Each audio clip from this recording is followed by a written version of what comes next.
usimwache Baba, usiache mwanao Baba, badilisha maisha yake Baba, badilisha historia yake. Ninakuita jemedari wa vita, yuko mtu amefika mwisho Baba, kutana naye leo, nakutana na maisha yake leo, nakutana na nyumba yake leo. My Father, my God, ninakuita leo, ninakuita Baba, ninakuita Tawala, Baba tawala, nakuita ukatawale, nakuita ukatawale, nakuita ukatawale, nakuita ukatasa.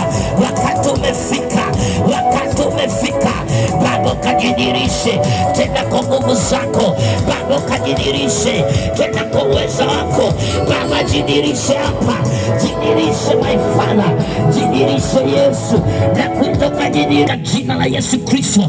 Vijana umoja watakuwa wezi na majambazi, vijana umjisi wa miadarati, ninang'oa kwenye miguka, ninang'oa kwenye pombe, ninang'oa kwenye madawa ya kulevya katika jina la Yesu Kristo. Wamama wa mji huu ninawakomboa kwa Baba, katika jina la Mwana na la Roho Mtakatifu tunaomba na kuamini. Mtu apigie Yesu makofi, shangwe na vigelegele. Sijasikia shangwe, sijasikia vigelegele bado. Nasema mpigie Yesu shangwe vigelegele. Nimesema mpigie Yesu shangwe zaidi hapo. Unless wewe ni mchawi ndio uwezi ukapiga vigelegele. Nasema kama tu wewe ni mchawi ndio uwezi piga vigelegele.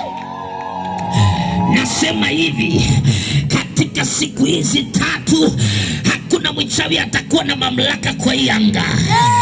Sijui kama unanielewa. Katika siku hizi tatu hakuna mganga na mamlaka kwenye hii anga.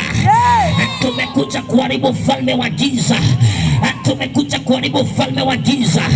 Maana sifanyaji mikutano mali watu wanafanya mikutano, lakini wanafanya wakati nimetumwa, na mimi nimetumwa kwa hii anga na Jehova Shama.